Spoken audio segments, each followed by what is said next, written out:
So now, we all know the Bible story about Noah's Ark, right? We learned it as kids, we tell it to our kids. But did you ever really think about it? I mean, how could Noah, even with God's help, build a boat that would hold all those animals? What would a boat like that have to look like inside and outside? And did Noah really have to bring mosquitoes? Couldn't he have just done us a favor and just overlooked them? If you've ever wondered these things, like I have, then Trinity has the activity for you. We are sponsoring a trip to the Creation Museum and Noah's Ark Museum in October.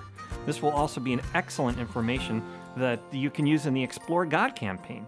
The trip is October 16th through 18th. You can find all the information at the reception desk in the lobby, on the city, or you can contact Deaconess Rajeen Liss here at Trinity. In just a few weeks, we'll begin the sermon series and small group study on making your case for Christ. Now, if you're like me, you might be a little worried this is just leading up to pastor sending us out on a street corner with a megaphone and giving a public testimony. Well, actually, I don't think that's it. At least I hope not. Anyway, here are some thoughts, some serious thoughts from Erica Davies. A few weeks ago, I got back from the mission trip to North Carolina with our youth group. Now, there are so many different reasons to go on a mission trip. One being that we're going to serve, to make a difference in the lives of people all over the world. But another important reason is to share the gospel, to go and be able to explain your case for Christ. Well, as you can imagine, it's more difficult to do than you think. A lot of youth and a lot of high schoolers and a lot of adults always ask me, how can I share about Jesus without coming off as corny or pushing it down your throat? And honestly, I struggle with it too.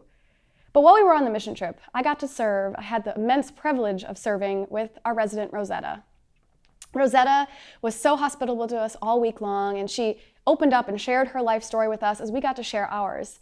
And at the end of the week, she asked me a simple question: why are you being so nice to me? And I gave her the usual answer, because we're here to serve, this is what we do. And she asked me again, no, Erica, why are you being so nice to me? And I looked at her and I said, because that's what Jesus would do. And she smiled and she said, well, I'm always going to remember that. And from that point on, we opened up the conversation. She shared her life experiences, and I got to share why Christ is so important to me, and so did the kids on our crew.